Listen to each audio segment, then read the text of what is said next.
नमस्कार। प्रारब्ध पर एक बार फिर आप सभी का स्वागत है। स्क्रीन के दूसरे हिस्से में आइए स्वागत कर लेते हैं बाबा रामदास जी का। नमस्कार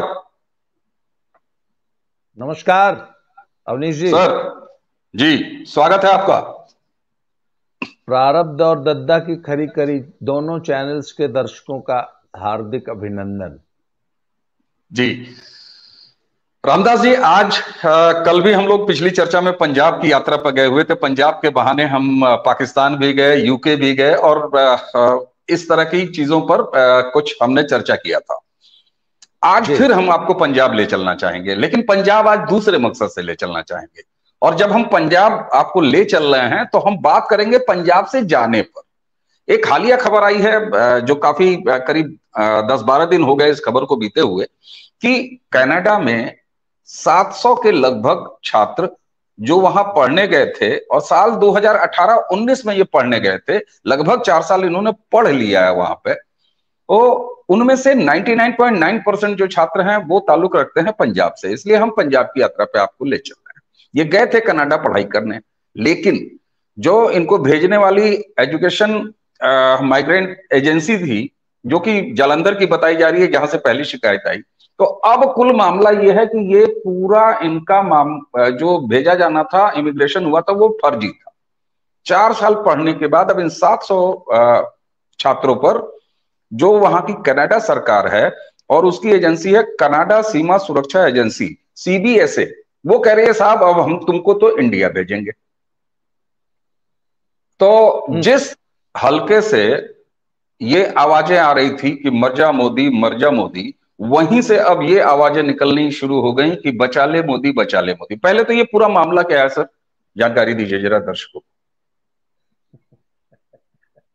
सर, एक तो ना, जब देखिए, मैं पिछले 14-15 साल से पंजाब की शिक्षा व्यवस्था से जुड़ा हुआ हूं जी।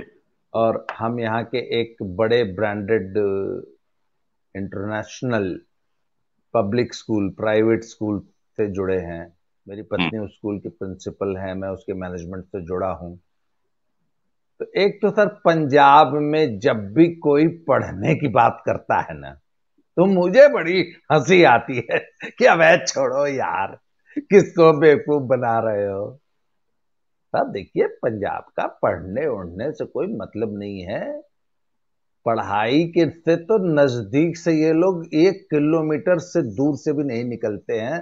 अगर गलती से भी कभी किताब से हाथ छुआ जाए गलती से, तो 3 बार क्रिया खाते, ओ सॉरी सॉरी सॉरी, आपको डिस्टर्ब किया, आपने को बुरा तो नहीं लगा, मैंने आपको छू कर आपको अपने गंदे हाथों से आपको छू कर आपको मैला तो नहीं कर दिया। तो अधिकांश पंजाब का जो स्टूडेंट है जी। उसका यही एटीट्यूड है पढ़ाई के प्रति। बचपन में बेशक कुछ बच्चे बहुत ब्रिलियंट हैं, यहां मैं ऐसे बच्चों को जानता हूं जो 6ठी 7वीं 8वीं तक बहुत ब्रिलियंट थे, पर 8वीं में यहाँ की सोसाइटी में एक वायरस है, बग जिसको बोलते हैं, वो यहाँ के बच्चों को एक चीज समझा देता है कि यहाँ की इत्थे दी पढ़ाई उत्थे कम नहीं आती। मतलब यहाँ की जो भारत की पढ़ाई है, ये कनेडे, इंग्लैंड, अमरीके, जुके, आस्ट्रेलिया ते न्यूजीलैंड च कम नहीं आती। उत्थे दी पढ़ाई अलग है, इसलिए इस पढ़ाई का कोई मतलब नहीं है। तो यहाँ 8वीं के बाद बच्चा अचानक पढ़ने से हट जाता है और उसके बाद एक और सोच यहाँ सोसाइटी में काम करती है। मैं बच्चों की सोच बता रहा हूं जी। अरे वहां जाके तो गधा की तरह खटना ही है 18 घंटा, इंग्लैंड अमेरिके में, जुक्के में, कनेडे विच, तो कम से कम यहां तो 4 दिन मौज कर लेने दो। और ये बात सही भी है। तो 8वीं के बाद, 8वीं से लेकर 12वीं, 4 साल जो टाइम होता है ना यहाँ के बच्चे का, वो मौज लेने का टाइम होता है, क्योंकि उसको मालूम है 12वीं के बाद स्टूडेंट वीजा पे वहां चले जाना है, बाप का 1 बीघा 1 एकड़ जमीन बेच के या कॉन्ट्रैक्ट मैरिज करा के या जैसे भी, फिर वहां जाके जो है पढ़ना भी है और दिहाड़ी भी लगानी है, और मतलब तमाम लेबराना, शुद्ध लेबर का काम करना है। ये यहाँ की सोसाइटी जान गई है। इसलिए 8वीं से लेकर 12वीं तक यहाँ का बच्चा सिर्फ मौज लेता है। मतलब 5-10%, 100 में 2-4-5 पढ़ भी लेते हैं, ऐसी बात नहीं है, पर मेजॉरिटी ऑफ द सोसाइटी की बात कर रहा हूं मैं, और ये मैं फर्स्ट हैंड एक्सपीरियंस बता रहा हूं, सुनी सुनाई बात नहीं है। तो साहब जब भी कोई पंजाबी कहता है ना कि साडा मुंडा उत्थे पढ़न गया, और मैं कहा यार तुम ये बात कनेडा वालों को पढ़ाना, हमको मत पढ़ाओ, तुम्हारा लड़का लड़की वहां क्या करने गए हमको भी पता है। तो साहब एक तो पढ़ाई और नाम है वहां पे। अच्छा, कनाडा की सोसाइटी इनको बुलाती है इंटरनेशनल स्टूडेंट है, जबकि स्टूडेंट से इनका सिर्फ इतना ही मतलब है क्योंकि ये स्टडी वीजा पे वहां गए हैं, इनको उस देश में प्रवेश जो है स्टूडेंट के भेष में मिला है। और तो कनेडियन सोसाइटी भी इस बात को समझती है, और उनके यहां चल रहा है था भयंकर रिसेशन, मतलब मंदी नहीं, महामंदी। आज की अभी लेटेस्ट न्यूज बता रहा हूं कि अभी थोड़ी देर पहले न्यूजीलैंड की जो मंत्री हैं, जो वहां की जो वित्त मंत्री हैं, उन्होंने आज बाकायदे घोषणा कर दी है कि New Zealand is into severe recession या, और उनका कहने का ये उद्देश्य ये था कि भैया अपनी तो लगी पड़ी है, उन्होंने आज ऑफिशियली डिक्लेयर कर दिया है। और कनाडा एक आध 2 महीने में कर देगा,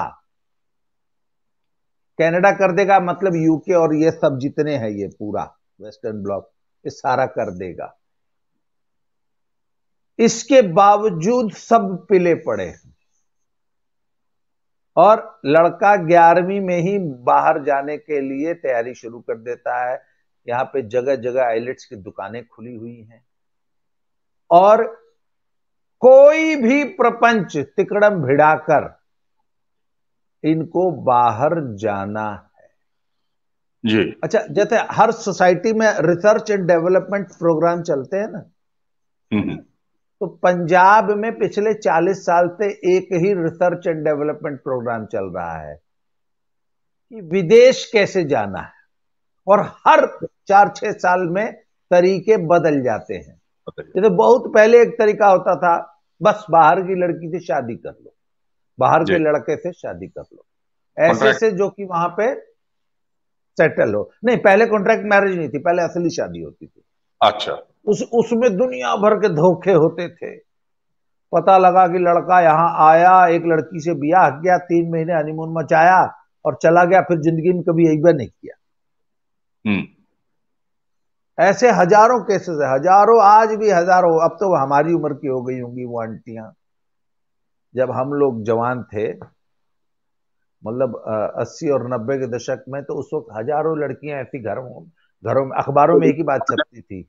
इसी बहाने आपने उनको आंटियां कहा, तो दर्शकों के सामने ये आपने स्वीकार कर लिया कि आप खुद अंकल हैं जी।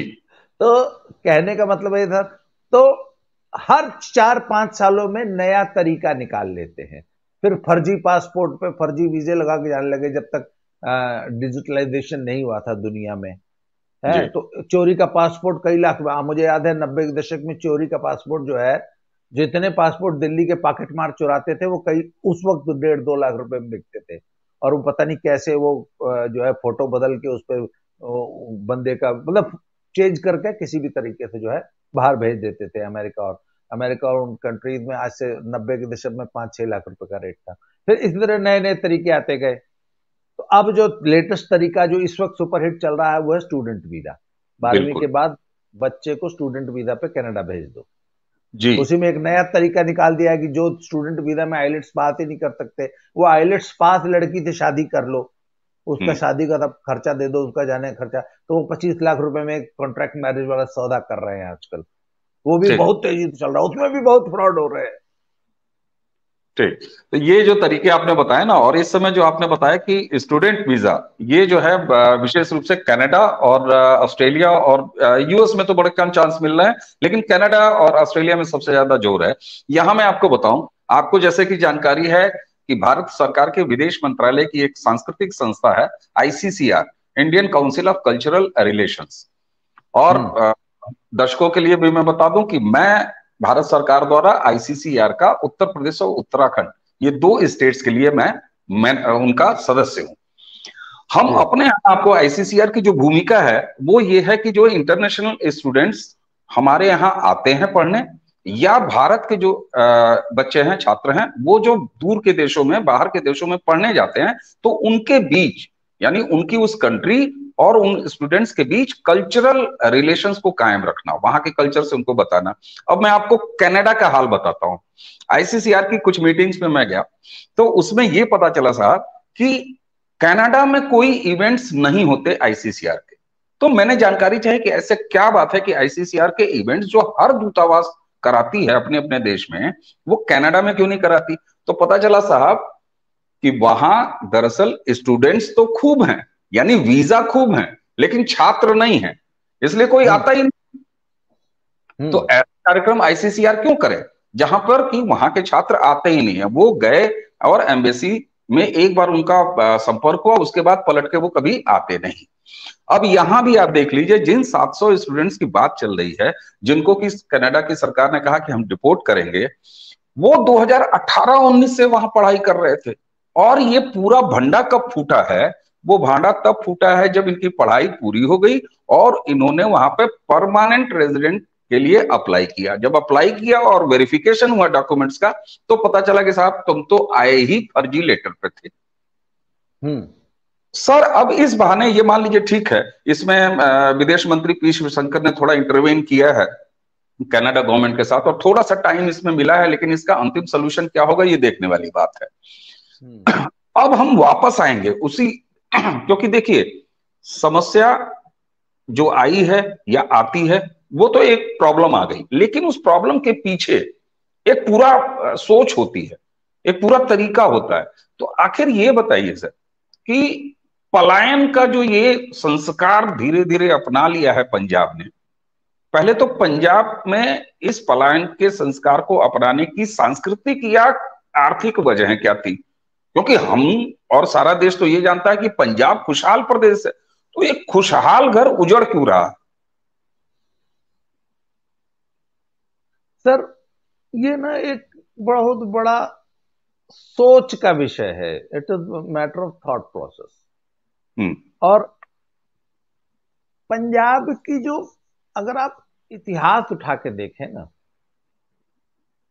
तो मध्यकाल से, बल्कि प्राचीन भारत के समय से भी हिंदुस्तान में जो ये जो पंजाब का जो प्रांत रहा है, और पुराना पंजाब मतलब सिर्फ आज वाला पंजाब नहीं, पाकिस्तान का पंजाब को मिला के, जी, पाकिस्तान हिंदुस्तान का पंजाब और हरियाणा वाला पूरा मिला के, हिमाचल भी मिला लीजिए। हाँ, नहीं, हिमाचल तो फिर भी थोड़ा पहाड़ी पड़ जाता है ना।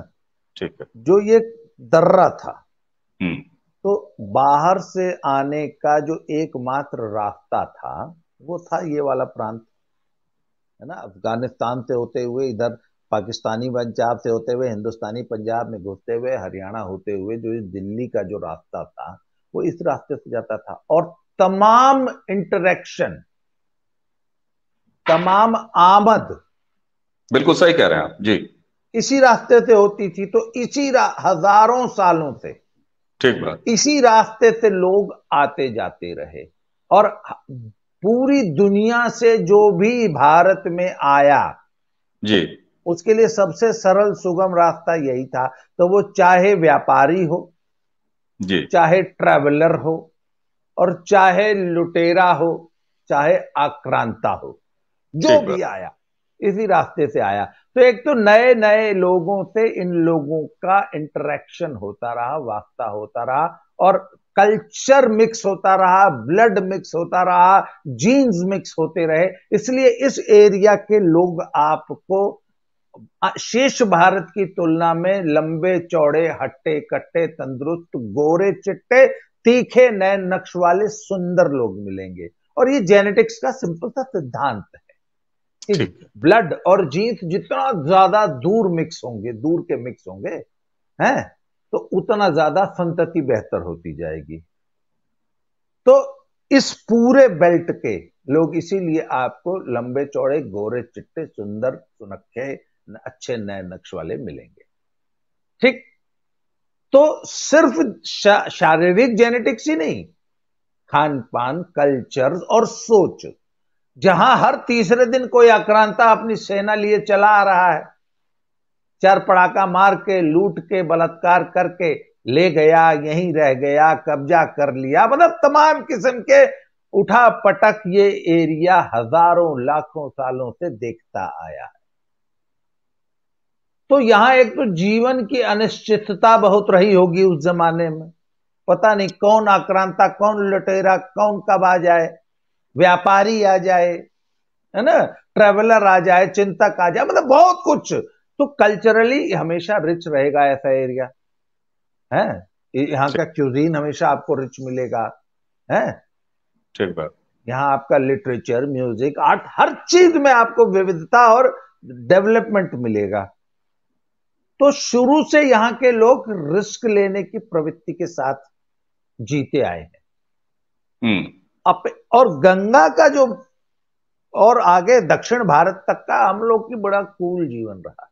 क्यों? गैंगेटिक बेल्ट, बिल्कुल, जो गैंगेटिक बेल्ट है ना, कुछ छींटदार वो है। हम लोग के यहाँ तो कहावत थी ना, जेकर पता नहीं कई बीघा तरी होकर लइका मारे फरी। मतलब जो गंगा का उपजाऊ मैदान के रहने वाले लोग थे, सिर्फ बरसात जब बीत जाती थी तो अनाज खाली छींट के आ जाते थे, इफरात अनाज होता था। बिल्कुल, बेल्ट थी जी। उत्तर प्रदेश बिहार के गैंगेटिक बेल्ट में ये कहा जाता है कि आंख मून के, यानी आंख बंद करके एक मुट्ठी दाना अगर छींट दे कहीं, तब लहलहा के ऐसा फसल हुई कि घर में रखे कि नहीं मिली। जी हाँ। तो और हमारे यहाँ आक्रांता भी तो कम आए उसी हिसाब से, तो हमारे यहाँ लाइफ बड़ी सेटल्ड थी ऐतिहासिक दृष्टि से। तो ये शुरू से रिस्क लेने वाली कौम रही है और शुरू से माइग्रेट करती रही है विभिन्न कारणों से। माइग्रेटरी लोगों के, अरे भाई आपके गांव में एक आदमी आया 2000 किलोमीटर से बैलगाड़ी का काफिला लेके, आपका मन क्या है, हम चली तरसेंगे, बोले चल पट्टे, चल दिया। कोई आया ट्रेवलर आके आपके गांव में 5 साल रह गया, मजा उसको आ गया, तो आप उसके साथ, तो वो आपको दुनिया भर की कहानियां सुना रहा है, तो आपका भी मन करेगा ना, करे यार ये तो पूरी दुनिया घुमा हुआ आदमी है, हमको भी ले चलो, सानू भी ले चलो बाजी। तो ये शुरू से बड़ी एडवेंचरस कौम है सर, रिस्क लेना जानती है। और इस कौम को अपनी जमीन से, अपनी हवेली से बहुत प्यार नहीं है। किसी पूर्वांचली भैया को बोल दो कि तो क्या अपने 1 बीघा जमीन बेचेगा, वो हदस के मर जाएगा। अरे बाप रे बाप, बाप दादा की जमीन बेच दे, मर जाऊंगा, बाप दादा की जमीन नहीं बेचूंगा। पंजाबी 1 मिनट में बेच देगा। आज 1 बीघा बेच देगा, कल को 10 बीघा खरीद लेगा। तो पंजाबी को अपनी जमीन से बहुत ज्यादा प्यार नहीं है। ये तो नकली किसान नेताओं ने ये एक जुमला पैदा कर दिया। Otherwise Punjabi were never very positive about their lands. उनको मालूम था ये तो आती जाती चीज है, आज हमारे पास है, कल किसी और के पास होगी, पर तो फिर हमारे पास होगी। तो ये आज भी सब कुछ बेच के इंग्लैंड जाने का मादा रखते हैं। मैं एक ऐसे व्यक्ति को जानता हूं जिसने 35 लाख रुपए लेके जो फर्जी तरीके से जर्मनी गया, फेल हो गया, दोबारा फिर गया, दोबारा फिर फेल हो गया, तिबारा फिर गया, कामयाब होगा, कुल मिला के 1 करोड़ रुपए खर्च करके जर्मनी पहुंचा तीसरे अटेम्प्ट में। पर गया 6-7-8 बीघा जमीन, 8 एकड़ जमीन बेच के गया। ये 2000 के आसपास की बात बता रहा हूं, उस फैमिली को मैं पर्सनली जानता हूं। तो रिस्क लेना जानते हैं, बेहतर जिंदगी के लिए कुछ भी करेंगे। ठीक बात। अब आपने कहा ना कि बेहतर जिंदगी के लिए कुछ भी करेंगे, और ये ऐसी कौम है जो रिस्क लेना जानती है। हाँ। इसलिए इंटरनेशनल पलायन आपको, प्रवास जो है, माइग्रेशन, ये दिखता है। अब जरा इसी स्थिति की तुलना करते हैं, जो कि पंजाब उसी क्षेत्र से जुड़ा हुआ है और बड़े नजदीकी से जुड़ा हुआ है। इंटर कंट्री जो पलायन है या माइग्रेशन है, आप देखिए बिहार के मजदूर या बिहार का कामगार, ईस्टर्न यूपी का भी कामगार, ये जिस तरीके से पंजाबी कौम के बारे में है कि अगर आप मंगल पे भी चले जाइए और थोड़ा सा दाएं बाएं निगाह देखिए तो वहां पर पप्पू दा ढाबा जो है वो आपको हो सकता है कि एक बोर्ड लगा हुआ दिख जाए।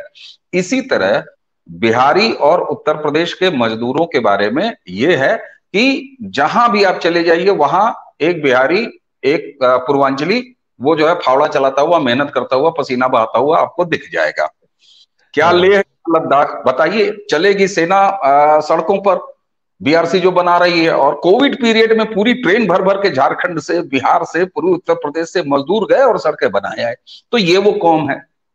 अब पंजाब की अगर हम बात करें, तो पंजाब में जब गांव के गांव खाली हो रहे हैं, वो कनाडा, ऑस्ट्रेलिया और जर्मनी और अपने आप को यूएस ले जा रहे हैं, तो सर डेमोग्राफी जो होती है ना किसी देश की या किसी भी इलाके की, डेमोग्रेसी अपने आप में पानी की तरह है, जहां खाली दिखेगी वहां पे चला जाएगा।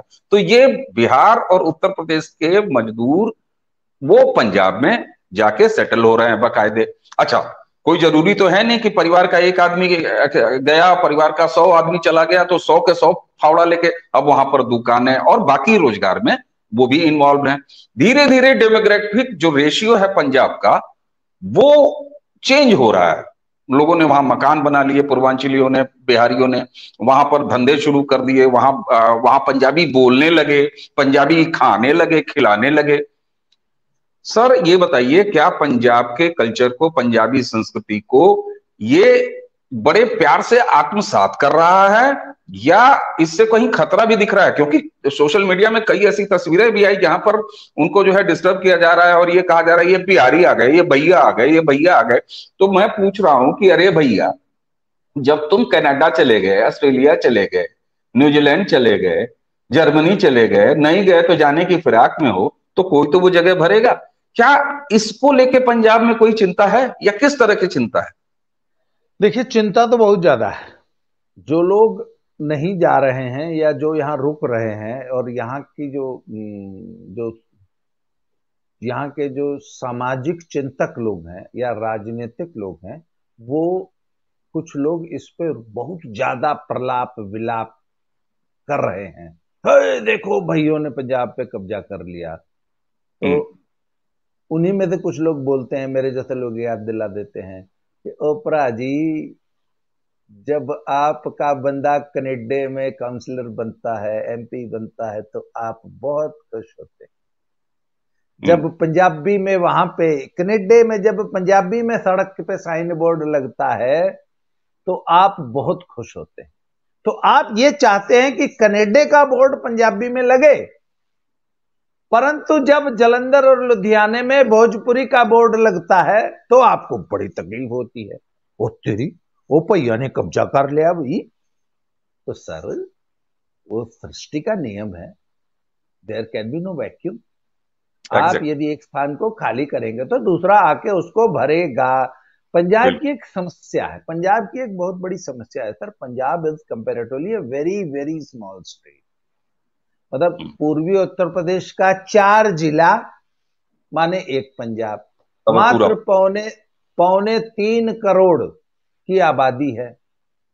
और पलायन का ये हाल है कि आज मैं एक रिपोर्ट पढ़ रहा था सुबह कि जब ये वीजा या पीआर के लिए अप्लाई करता है ना जब कोई पंजाबी, तो यहाँ के पुलिस विभाग से क्लियरेंस लेना पड़ता है। तो मैं पढ़ रहा था, एग्जैक्ट फिगर मैं नोट करना भूल गया, नहीं तो मैं आपको एग्जैक्ट फिगर भी बता देता कि सन 2012 में वो फिगर थी साल भर में कोई 25 या 30 हजार। 2022 में वो फिगर बढ़ के हो गई थी 1,30,000। मतलब 25-30 से 1,30,000। और 2023 की पहली छमाही में 1.25 लाख हो चुकी है। पिछले साल टोटल 1,30,35,000 थी। एग्जैक्ट फिगर आप खुद सर्च कर लीजिएगा जी। पर यह जो 2023 की छमाही है, इसमें 1,30,000 लगभग जो है पहली छमाही में हो चुका है। कहने का मतलब जब 2023 कंप्लीट होगा तो शायद ये संख्या 2.25-2.5 लाख के आसपास होगी। इतने लाख लोग प्रतिवर्ष पंजाब से जा रहे हैं। तो सब, अब पंजाब की एक और समस्या है। पुराने जमाने में एक लड़का अकेला जाता था, 10-20 साल वहां खट के पैसा कमा के यहाँ भेजता रहता था, मनी ऑर्डर इकोनॉमी चलती थी। अब तो पूरा का पूरा परिवार यहाँ की हवेली और यहाँ का घर दुआर जमीन बेच के पूरा परिवार वहां पीआर ले रहा है। बिल्कुल। तो एक व्यक्ति नहीं जा रहा है।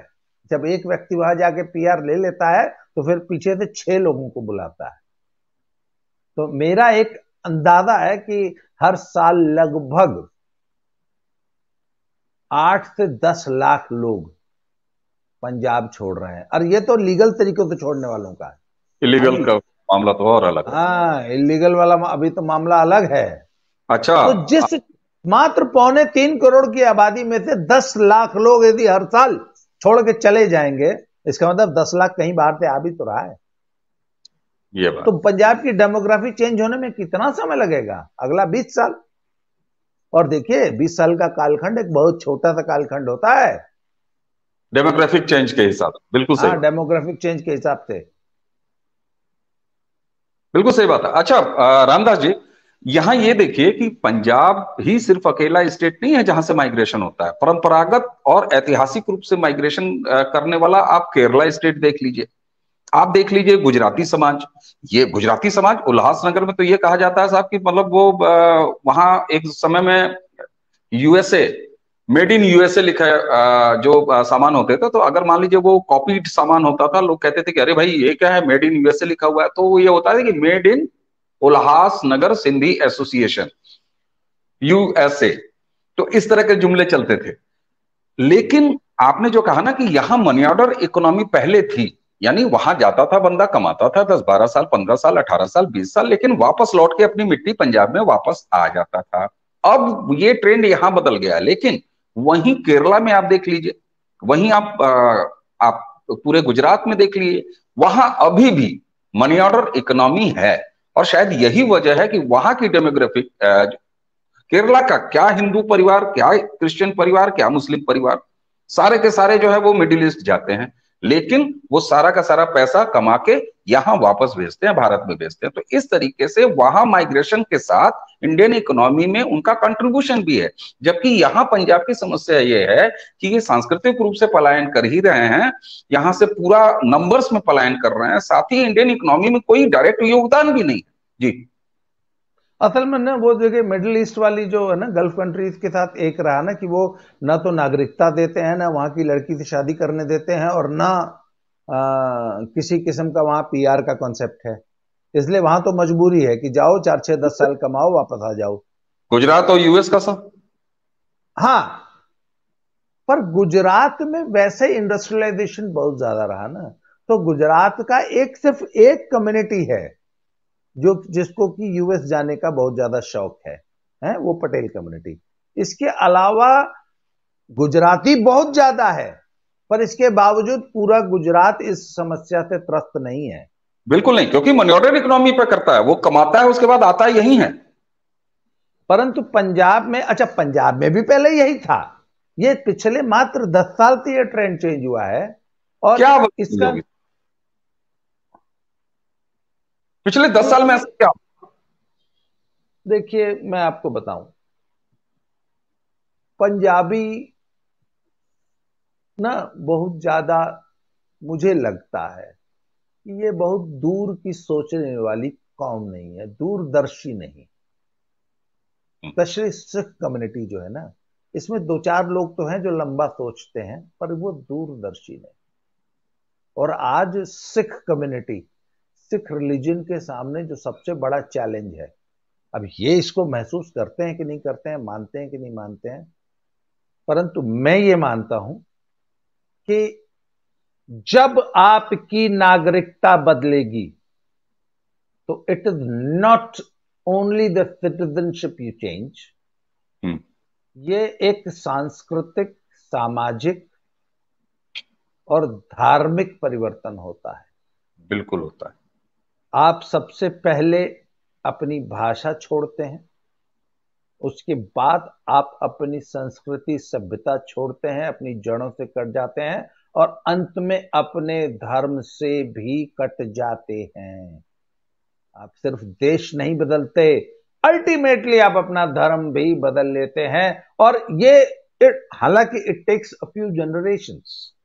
ये कुछ, देखिए, भाषा तो पहली जनरेशन में चेंज हो जाती है।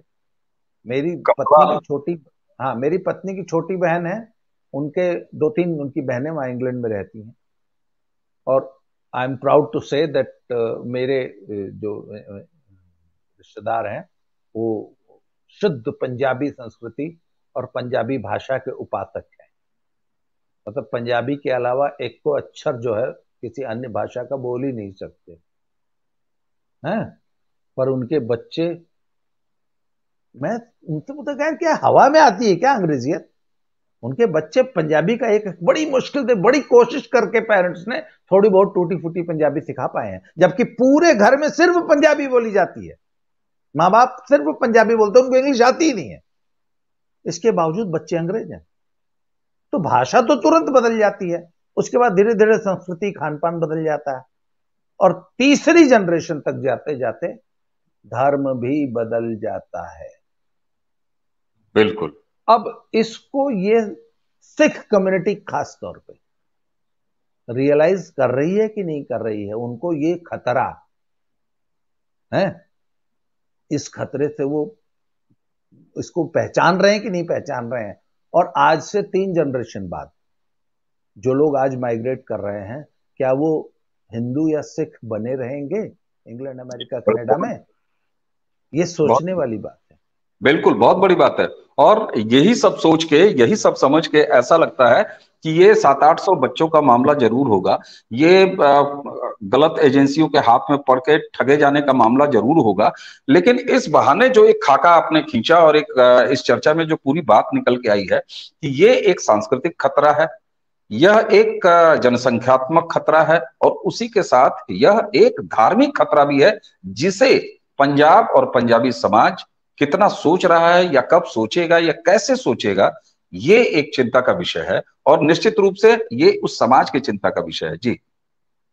और इसके अलावा कितना बड़ा इकोनॉमिक ड्रेन हो रहा है, ये सोचिए ना। हर साल यदि 1.5-2 लाख स्टूडेंट 20 से 25 लाख रुपया कनाडा को दे रहा है, 25 लाख रुपया 2 लाख स्टूडेंट, तो अरबों खरबों रुपया, बहुत बड़ा। और उसी के साथ आप ये देखिए ना, मैंने तो पंजाब में देखा है, गांव में साहब जो है पूरा फार्म हाउस है, खेत है, खेत के बीच में क्या आलीशान मकान, लेकिन ताले बंद, और उसके बाहर के आउट हाउस में एक बिहारी परिवार जो कि उस पूरे मकान की देखरेख करता है या उपभोग करता है और उन खेती बाड़ी और बाकी के काम करता है। तो एक तरफ आप पंजाब को खाली करते जा रहे हैं, न सिर्फ अपने नंबर से, न सिर्फ अपनी संस्कृति से, न सिर्फ भाषा से, न सिर्फ धर्म से, बल्कि अर्थ से भी आप खाली करते जा रहे हैं। तो ये एक ऐसी एक चीज और देखिए, इकोनॉमी के मामले में देख लीजिए। जब से मोदी सरकार आई है और खास तौर पे जब से योगी जी आए हैं, उत्तर प्रदेश की जमीन की कीमतों में, प्रॉपर्टी की कीमतों में है, रियल एस्टेट में आग लगी हुई है। मतलब एक साल में दाम दुगने हो रहे हैं। बिल्कुल है। इंफ्रास्ट्रक्चर का क्या हाल है? 8 या 10, अभी 5 शायद एक्सप्रेसवे फंक्शनल है, और अगले 1 साल में 5 नए तैयार हो रहे हैं। कुल मिला के 13 एक्सप्रेसवे नंबर्स में होंगे एक दिन उत्तर प्रदेश की सीमा में। कितना बड़ा इकोनॉमिक कॉरिडोर यूपी में आ रहा है।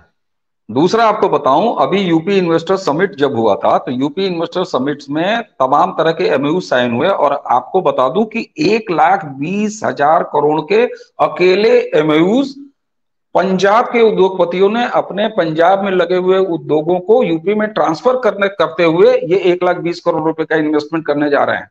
तो न सिर्फ आदमियों का पलायन हो रहा है, बल्कि वहां से इंडस्ट्रीज का भी पलायन हो रहा है। खैर, ये तो लॉ एंड ऑर्डर से जुड़ी हुई चीज है, बिजली, इंफ्रास्ट्रक्चर और बाकी सुविधाओं से जुड़ी हुई चीज है।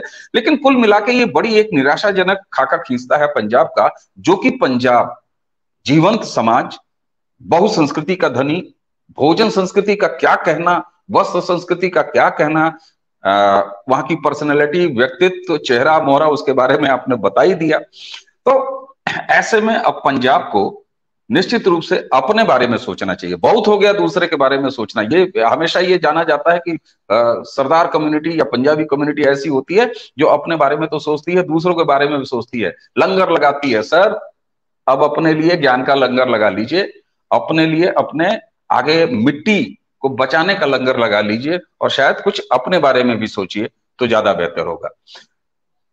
रामदास जी, अगर आप कुछ जोड़ना चाहें तो इसमें कंक्लूड करें।